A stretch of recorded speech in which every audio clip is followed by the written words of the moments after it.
Good morning.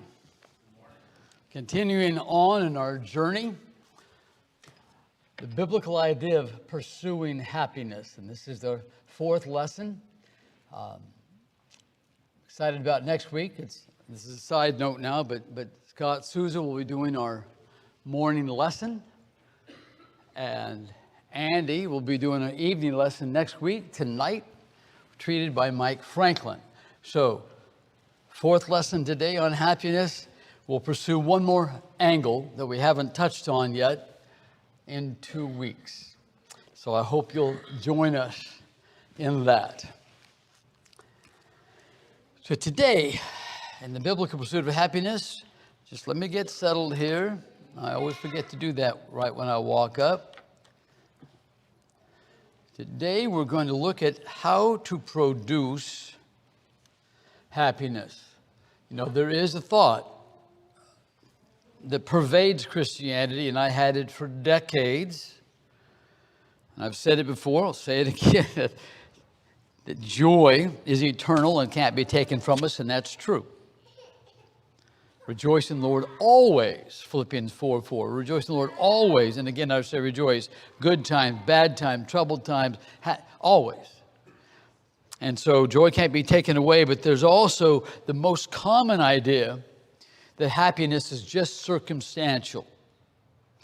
Something good happens, oh, there's a $20 bill, I'm happy. But that's a small fraction of happiness. And I think we saw that last week, but we're going to continue to look at it, that happiness and joy are very much united. They're not identical, but very much united.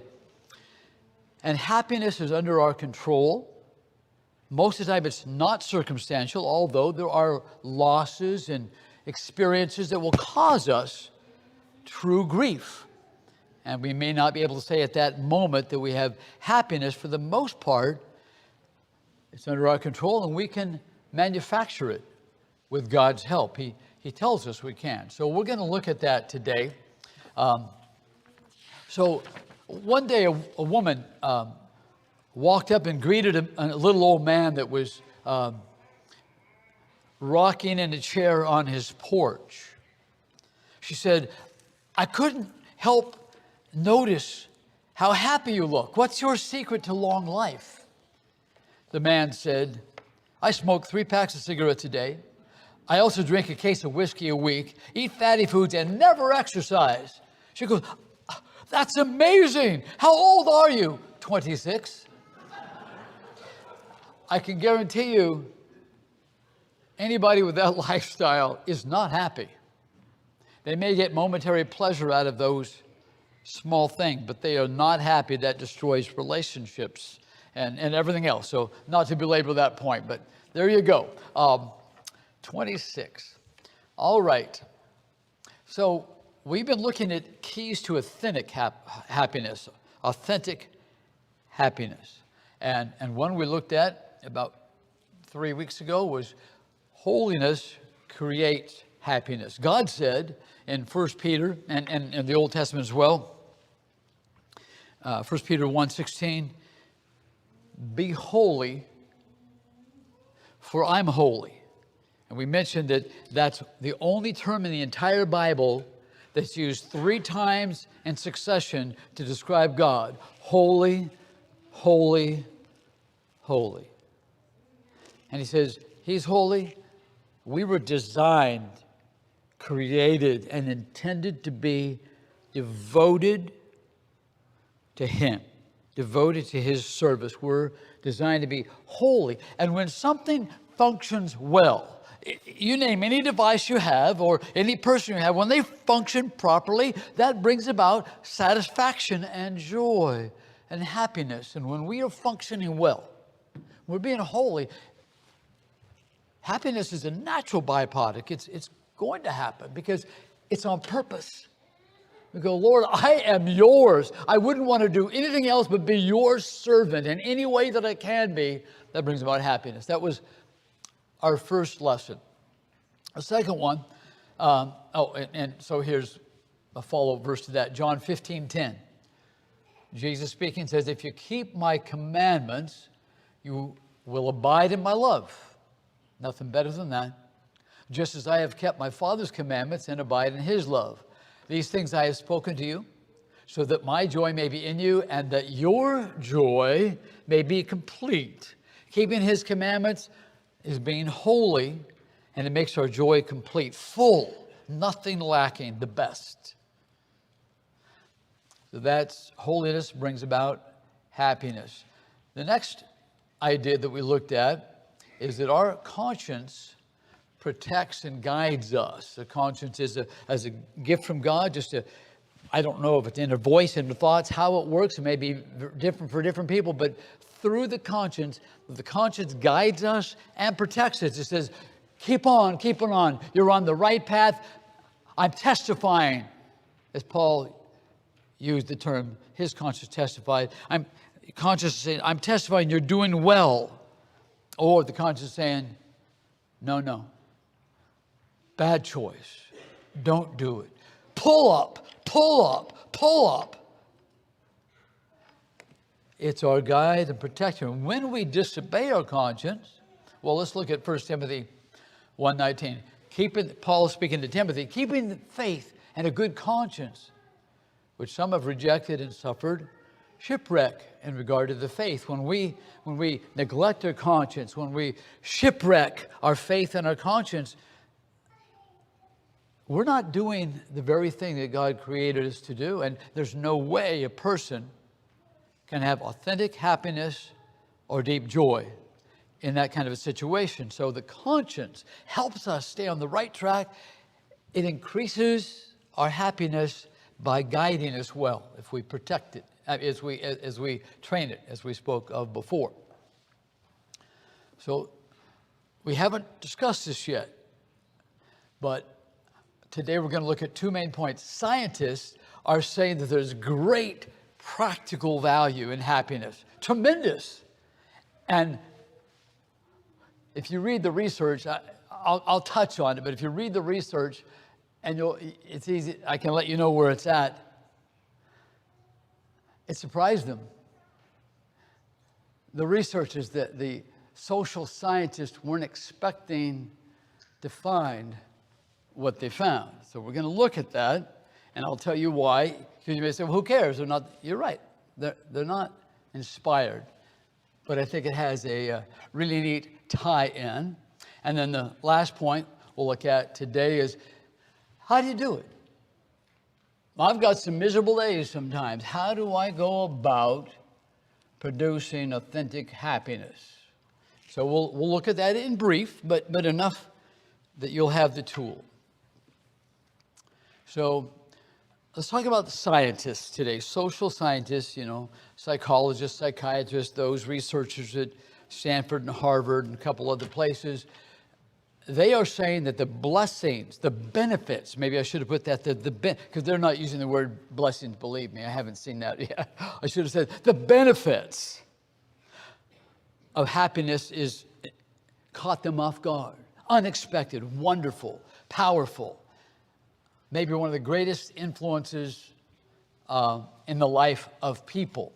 So here, I don't know if you've heard of the nun study, but the study of nuns, some researchers way back in 1930, 32, want to know how does happiness affect our lives? Is it a trivial thing?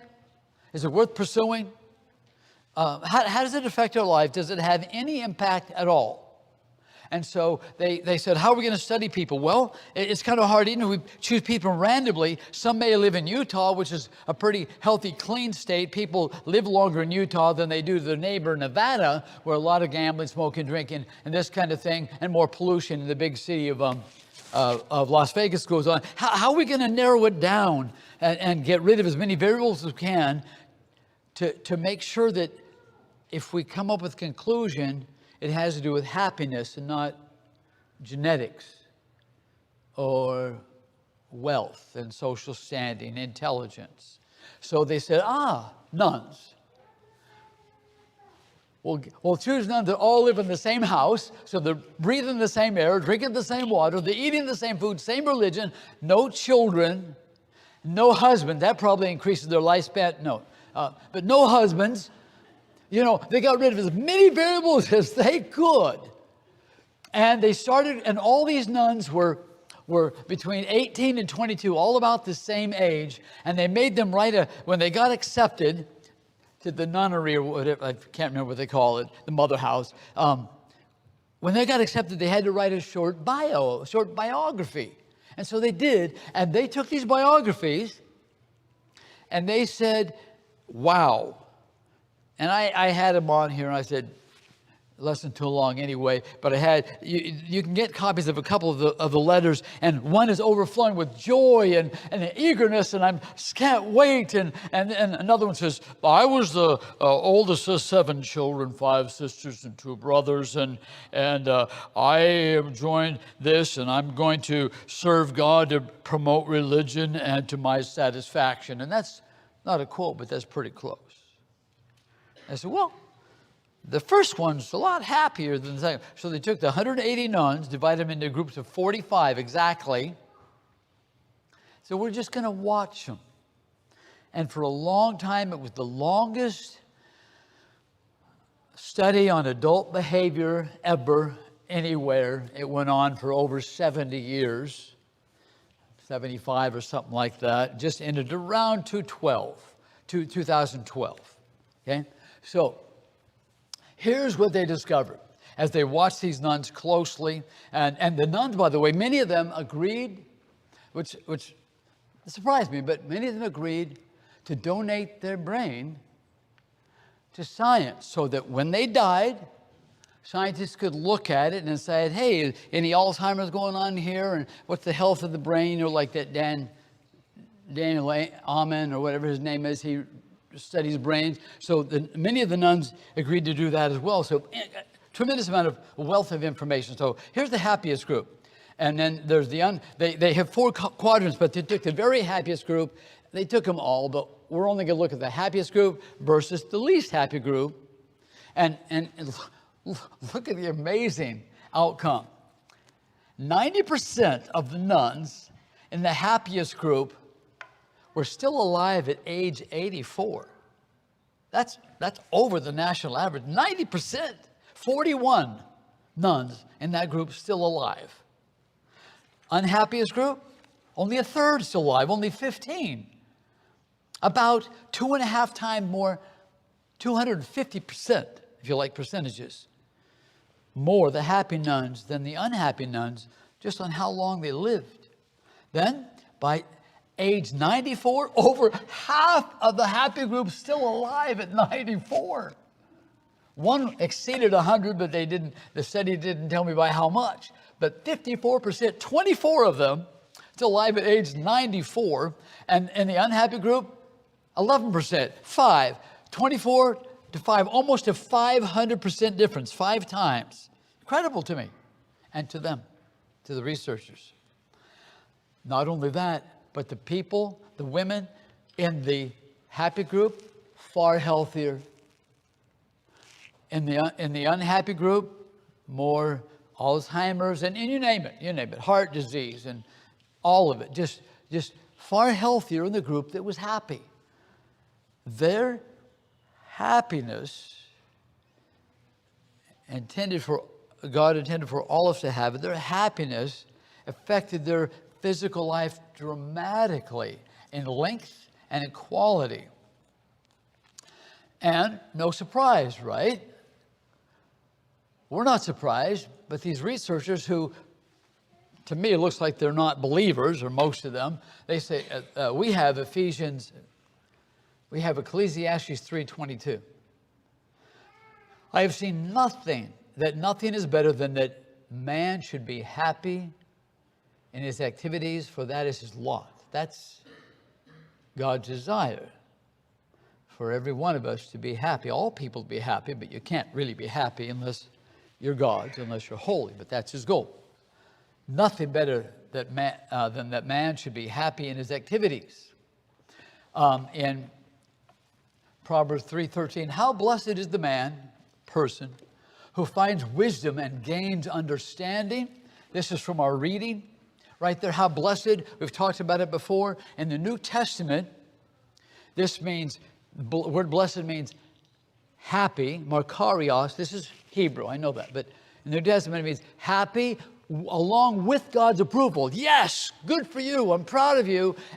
We're happy. He's happy. Well, this same word is translated identically in the English in the New Testament. We looked last week at Psalms 32, where David said, how blessed is the man whose sins are forgiven. And word for word in Romans 4, how blessed is the man, which means happy with God's approval in the book of Romans. So this is happiness along with gaining God's favor. And it just says, how blessed is the man who finds wisdom, how happy and pleasing to God. Then, dropping down to verse 16, long life is in her right hand. Whose right hand? Wisdom's right hand. Blessed is the man who finds wisdom. It's personified as a woman. So long life is in the hand of wisdom, which means those who have it live longer. Just like the nun study showed, people who are blessed, people who are happy with God, they live longer. Now, the nuns, I'm not implying for a second that they've obeyed the full plan of salvation. I don't know their soul status. But some principles in life in the Bible apply to all people. For instance, Matthew 26:52, I think it is, where Peter whips out the sword and cuts off Malchus's ear, the slave of the high priest, and Jesus says, all who live by the sword perish by the sword. It's a universal truth. Galatians, whatever man sows, that he'll reap. There are just some universal truth, and happiness is one of these, where it has a positive effect. And I won't go into the science behind it, but we even know a lot of the science, like hormone production, and this good hormone production versus bad hormone production. Anyway, long life is in her right hand, so you live longer when you're blessed. She is a tree of life, verse 18, to those who take hold of her, and happy are all who hold her fast. So we know that happiness extends life, brings better health. It affects just about every aspect of life. Another study. And again, I'll tell you why I'm looking at this in just a minute. But first, we're looking at scientists who are not inspired. We acknowledge that. There's a Harvard study. Now is the longest running adult development study. The nun study went maybe 75 years, which is unheard of because you had to get the funding for it. And then if it goes that long, the directors of it, they die. And somebody else has to take over the study, and that's exactly what happened in both of these. But now the Harvard study of adult development began in 1938, still ongoing today. What's that, 94 years later? And here's what they did. In Harvard, which was an all-male school at the time, that'll explain why you see the difference in why it was all-male. There were 700. They took a study of 724 male youths in two groups. One group was exclusively sophomores from the University or the Harvard University, exclusively. So what do you know about them? Intelligent or you don't get in. Wealthy or you don't get in. Unless you're some kind of stud and you get on a scholarship, still you're smart. So they took, half the group was from Harvard sophomores. The other group was the same age from the Boston slums.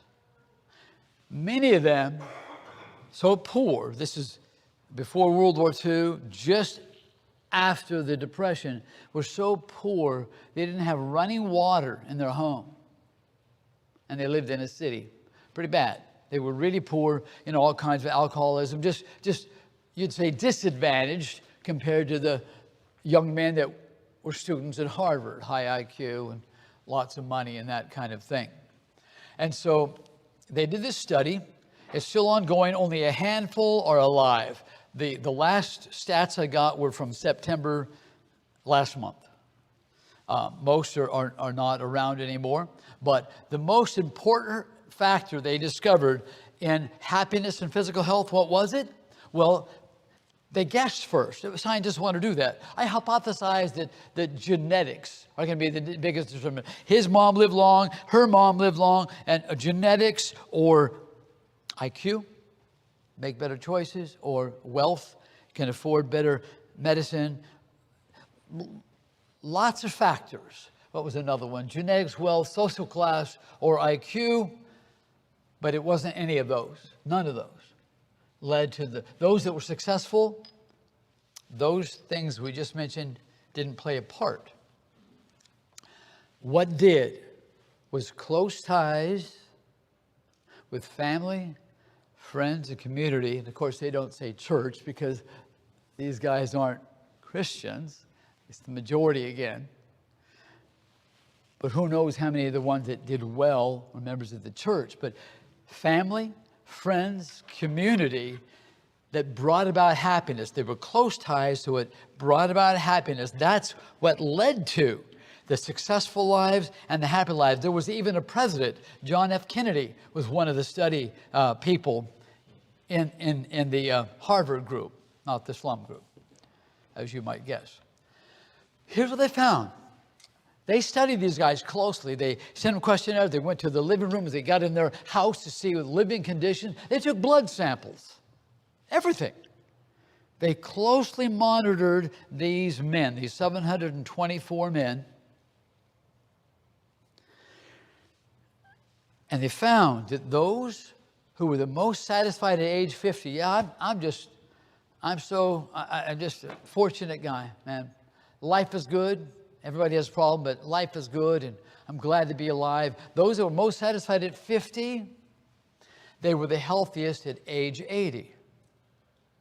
Nothing to do with wealth, social status, fame, IQ, any of that stuff. Had to do with close human relationships. And they weren't all, perhaps some were Christians, we're not told. So what does this have to do with the Bible and God's kingdom? I've given you 2 science projects, and who cares, right? Well, I do. Because here's what's really cool in my mind is these studies confirm biblical truths. They confirm what the Bible has said. Now, positive psychology, that's what this stuff is. They're social scientists, some of them are starting to look at what's right with human beings, what works, rather than what's wrong with human beings. That didn't start till the early 1990s, about 30 years ago. But all the stuff they're finding out, the Bible talks about 3,000 years ago. 3,000 years ago, we had all this information. We read a little bit of it this morning, some of it last week. They're surprised? We're not, because we've known it. We've had it in our Bibles. So they studied, confirmed biblical principles. Happiness is a positive and major influence because it's designed by God, given by God for us to enjoy. He wants that. And they're finding that out now, and to some surprise in some of their cases, actually. The next thing is this, that happiness, and we'll look at it, can be improved.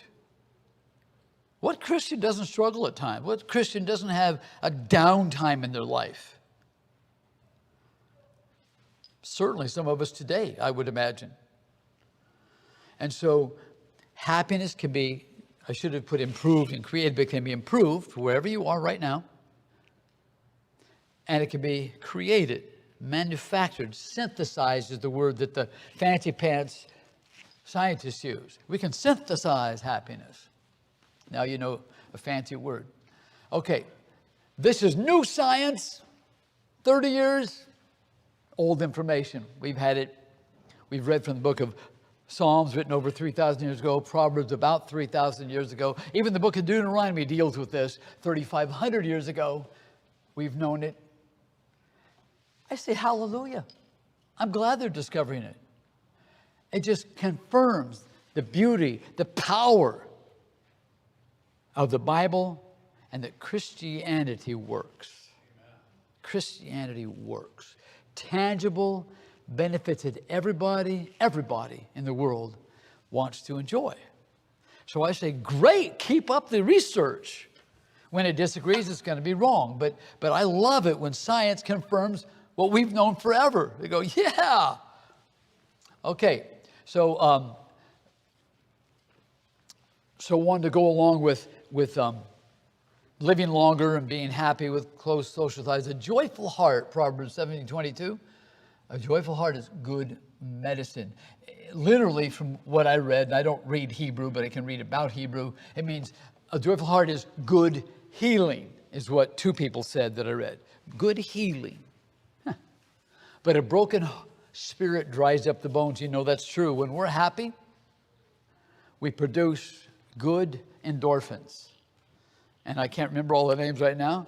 I'm on the spot, but we make dopamine and oxytocin.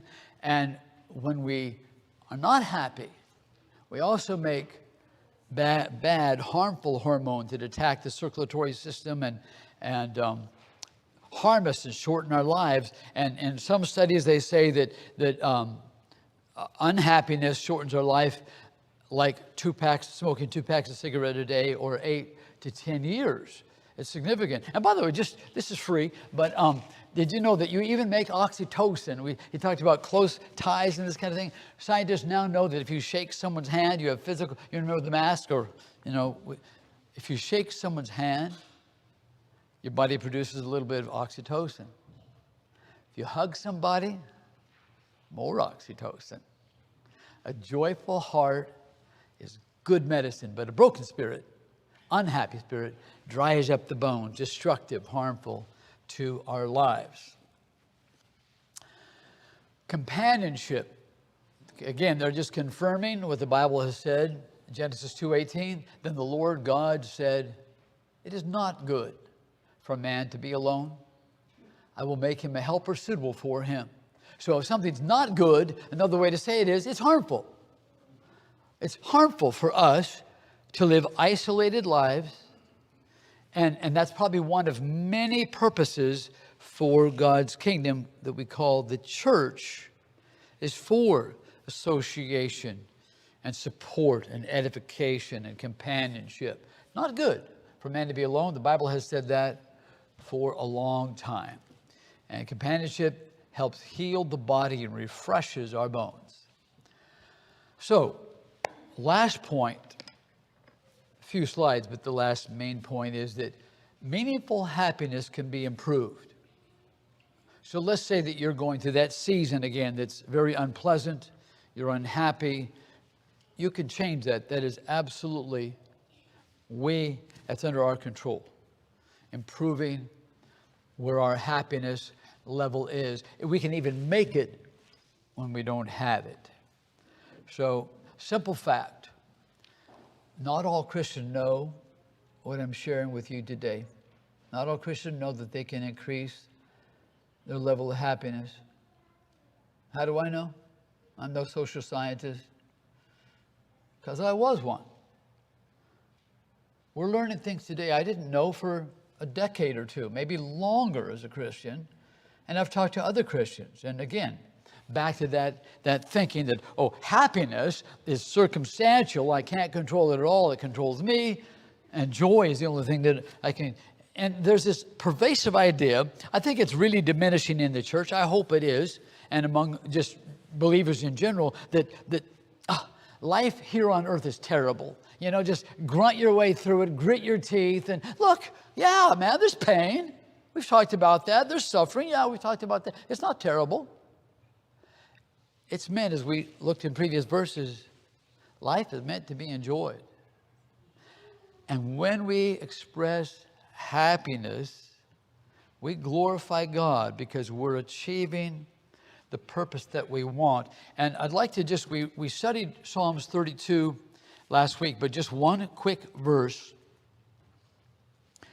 In Psalm 32, it's maybe two, in verse 10, many are the sorrows of the wicked, but he who trusts in the Lord, loving kindness shall surround him. Now the punchline, be glad in the Lord and rejoice, you righteous ones, and shout for joy, all you who are upright in heart. We're talking about a physical expression, Rejoice and shout for joy, to be expressed outwardly, not just an inward thing, but an outward expression. Thank you, Lord. You've blessed me greatly. And you read, and we read last week in Psalms 51, after David sinned with Bathsheba, he said, in fact, I could probably pop it open here.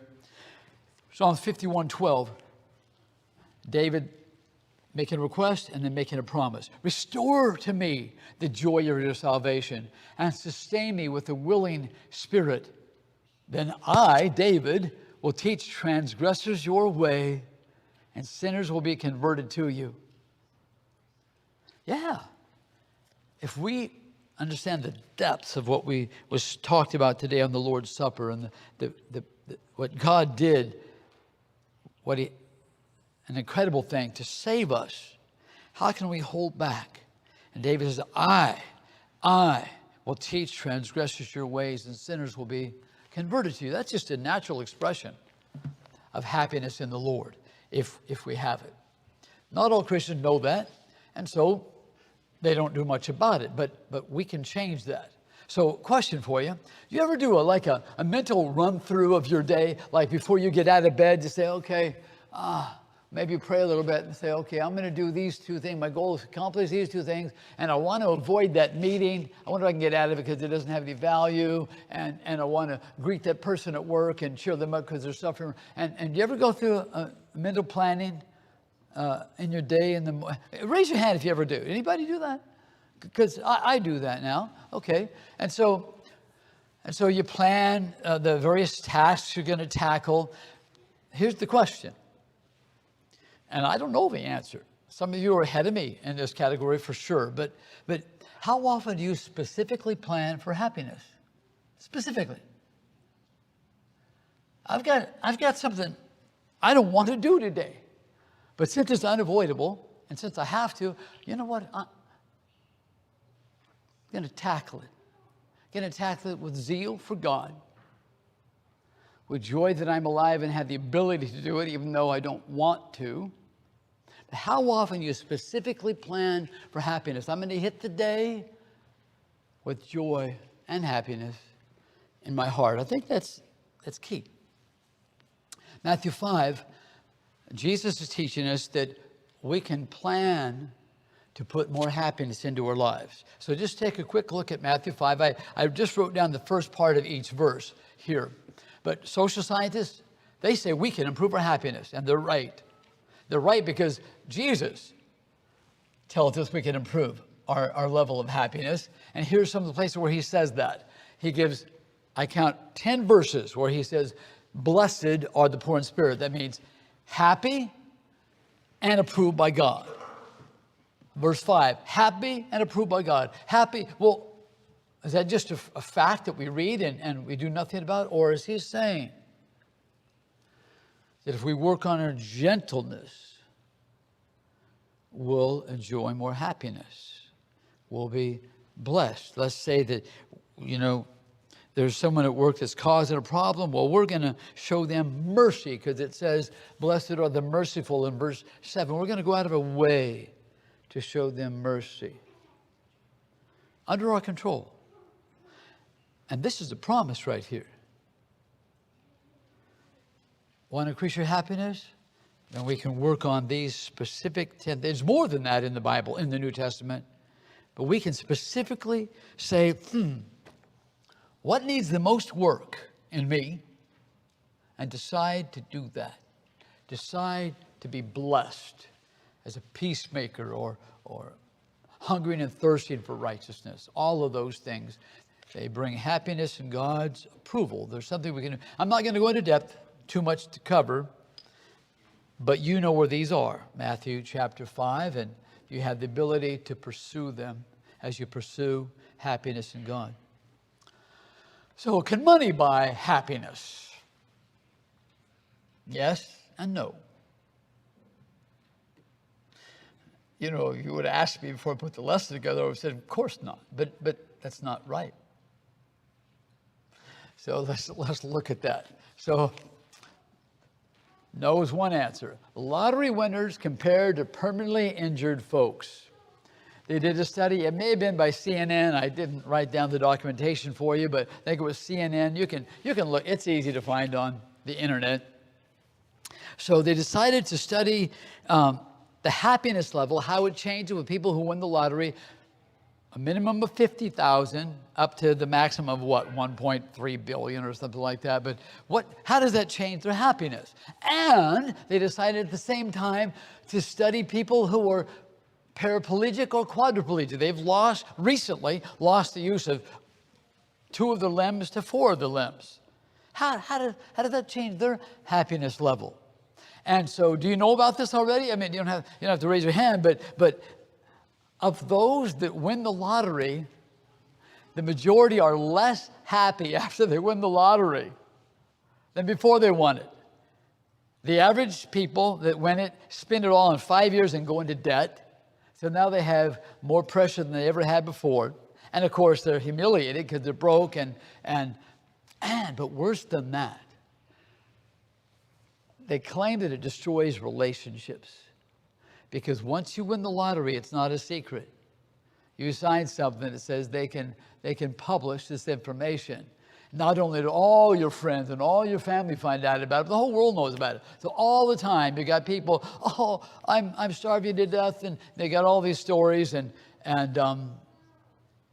sometimes it separates friendships. You know, I don't think that's the best thing for you, Jerry. I don't think giving you more money is the best thing. And lots of conflict. And so at the end after a year, I forget how long it is. But anyway, they are less happy than before they won the lottery. The majority. Now, I know a lottery winner. My daughter worked for him. Happy guy. Because on the question of can money buy happiness, the answer was yes for him. And I'll explain that in a minute. But the majority are less happy. How about those that are paraplegic or quadriplegics? Well, after a year, their happiness is even with the lottery winners. And oftentimes, I guess more than half the time, their happiness level goes up to where it was before they were injured. Takes about a year to work it all through mentally, and then it goes back to where it was, because happiness is not circumstantial. It's decided up here. I thought that was pretty cool. So can money buy happiness? Well, one answer is no. 1 Timothy 6:9, but those who want to get rich fall into temptation and a snare in many foolish and harmful desires, which plunge men into ruin and destruction. Verse 10. For the love of money is the root of all sorts of evil. Notice, it's not money. Money is not the root of all sorts of evil. The love of it. Putting it above God, truth, integrity, relationships. Not money, but the love of money is the root of all evil. And some, by longing for it, have wandered away from the faith and pierced themselves with many griefs. Many griefs. Again, the majority of lottery winners, I don't have the exact percentage, but it's the majority, are less happy, and they spend most of the money on themselves. That doesn't bring happiness. So the answer in that situation is no, it can't buy happiness. But can money buy happiness? Yes, it depends on how you spend it. If you spend it correctly, it can. It can buy. Dr. Michael Norton from Harvard, he did a money experiment, and he did it first in Canada, British Columbia, near here, and then he did it in Uganda and poor places. And what they did was they would go up to students at first in the British Columbia study and say, hey, would you like to be part of an experiment? And if they said yes, they would give them an envelope with money in it. Not a lot. Not a lot. This is 2011, so probably worth about twice as much as it is today. But the envelope would have $5 to $15 in the first experiment, $5 to $15. And they would say, if you're going to participate, here's your obligations. You have to spend it by 5 o'clock today and report back to us. And half of them, they said, spend it on others. Wasn't even their money. But that was the deal. You got to spend this on others and have them to spend on anything you want. Candy, latte, jewelry, whatever. Sunglasses. And so they did. These students went out and they reported back. And guess what the findings were? The people that got the free money and spent it on themselves didn't affect their happiness level. Didn't go down. Didn't go up. Just didn't affect it. Nothing. But those that gave the money away, that spent it on somebody else, significant, even though it wasn't their money, significant increase in happiness. They enjoyed it. It meant a lot to them. So they said, well, but Canada is kind of like the United States, pretty affluent, and let's do it in a poor country. And so they flew to Uganda and did the same experiment. And you can this is on a TED Talk, Dr. Michael Norton. And so they went to Uganda. And they said the same thing, to have them spend it on yourself, spend it on others, same exact result. In fact, it had nothing to do with the amount of money. Of course, they weren't using large amounts, but it didn't matter if they were giving away $5, $15, or $20. I think it went up to $20. Didn't matter. Happiness was always the result of giving to others, spending it on others. And those that spent it on themselves didn't change. Nothing. Life didn't get better, didn't get worse, just no change at all. And so they did that in several times over and over and over again. And can money buy happiness? Yeah. In this way it can. You spend it on other people, and whether or not it changes their happiness level, and it does sometimes, it affects ours. And that's exactly what Jesus said, right? In Acts chapter 20, verse 35. In everything, Paul is speaking in the beginning. In everything, I showed you that by working hard in this manner, you must help the weak. And remember the words of the Lord Jesus, that he himself said, it is more blessed to give than to receive. So it brings more happiness when we share and give.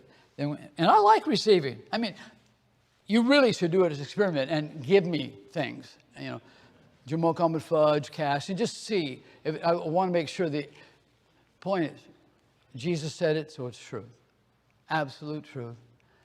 When we give, it increases our happiness level more than if we were to receive. Awesome, huh?